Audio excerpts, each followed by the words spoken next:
Ya, Assalamualaikum warahmatullahi wabarakatuh. My name is Mohamed Zaim Johnny bin Ahmad Zakri. My metric number is 1818269. I'll be presenting about the public finance as a part of economic system of Islam.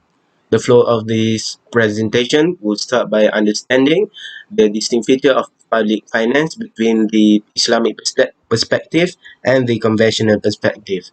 Then I will talk about three Islamic scholars which comprises of Imam Al-Ghazali, Imam Ibn Al-Qayyim, and Imam Abu Ubaid, with each having their own views pertaining how government should raise and allocate revenues they earn from their citizens.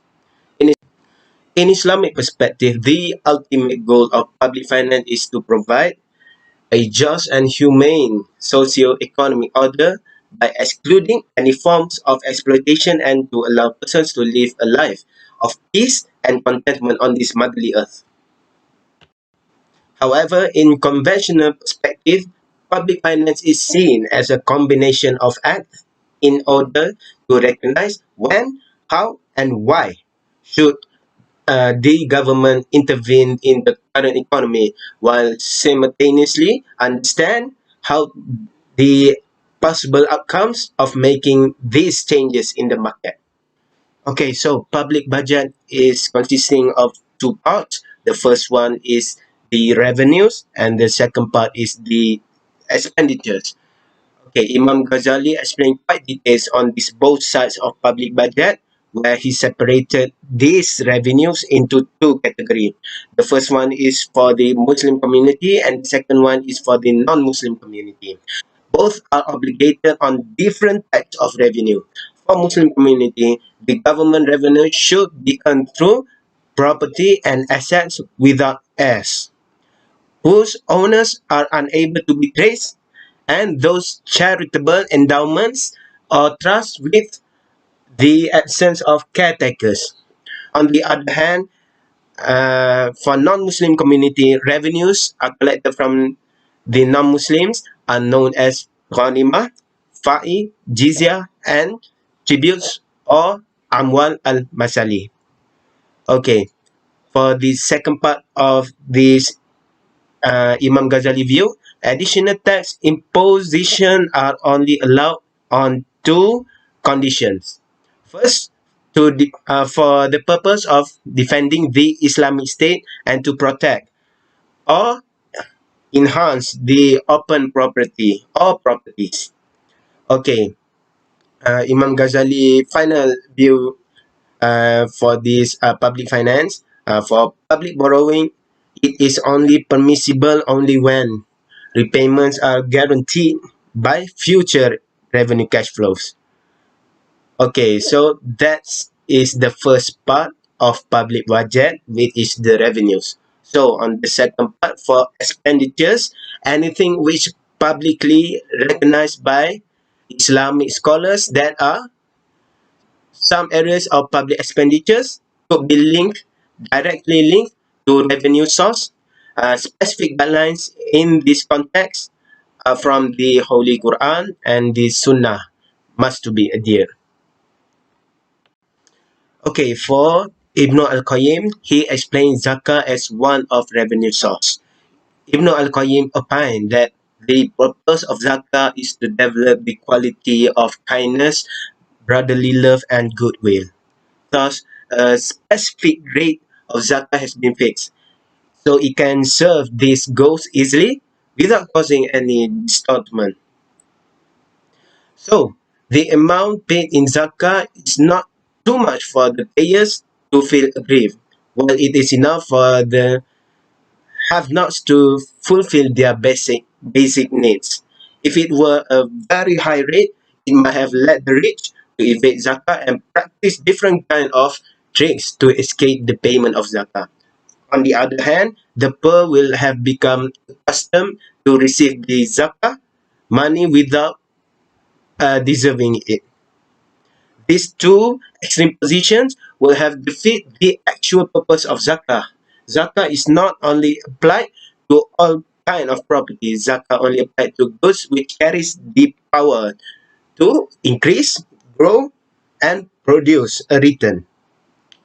Goods produced for consumptions, such as clothes, houses, equipment, riding animals, and etc., are free from zakah. Only four types of property are obliged to zakah. The uh, the examples are the cattle, the crops, fruits, gold, silver, and merchandise. These are common use of requirement types of commodities, and best of all, these commodities are able to be shared. So, Ibn al-Qayyim said that there are eight beneficiaries precisely told by Allah subhanahu wa ta'ala that can be split into two classifications. The first class are those whom receive zakah as they are very needy. They need it. So this class will receive zakah according to their needs. These classes are the Fukara, the Masakin, Firika, and Ibn al-Sabil. So for the second class are those who receive zakah because of their utility. They are the Amilun alaiha, Mu'allafa al-Qulub, al-Gharimun, and Fi Sabilillah. If the beneficiary is not needy nor has any welfare for Muslims, then he shall not possess any share in zakah. So, Abu Ubaid stated that state revenue are derived from the concept of fa'i property, which link to three categories: the jizya, the ushur, and the kharaj. Concept of fa'i property is the property which are gained without declaring war with the mushrikin whom pledged peace the oath with Rasulullah sallallahu alaihi wasallam for the land and wealth that they had ownership of. First, jizya is a part of fa'i property category. Jizya is a type of tax which are obligated to non-Muslim community which abide by the states which are governed by the practice of Islamic law. Abu Ubaid stated that only male was obliged to pay the jizya.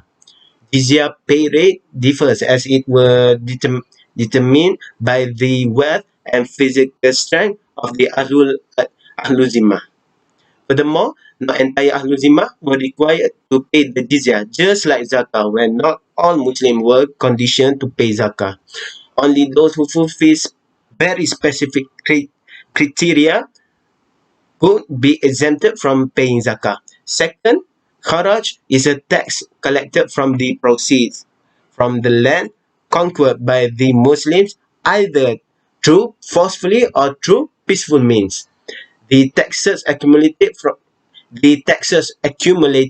the land produce conquered by Islamic by force, thus is also stated as kharaj. In determining kharaj rate, Abu Ubaid studied the action taken by Umar al-Khattab, who set the kharaj rate according to the land area and the types of the business operations that run on that area. Third, ushur is a tax levy on merchandise when entering a Muslim country on or internal merchandise exported from Islamic country itself. Abu Ubaid opined that several hadiths relating to tax law in taking ushur is makruh.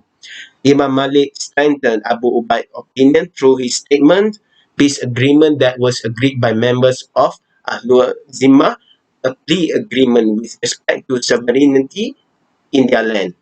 If they bring goods into the territory of the Muslims, ushur tax will be levied on their goods every time they enter the area of the Muslims. To conclude, we need to remember that these three Islamic scholars give their opinions based on what the conditions of their environment. So, the way forward for a moral economy or sustainable economic development could be structured through application of what has been applied by these past Islamic scholars during their time. to avoid any negative consequences of misled government revenue. By listing the sectors of financing according to the public necessity are mandatory to implicate best economic improvement in the future. Thank you. That's all from me. Assalamualaikum warahmatullahi wabarakatuh.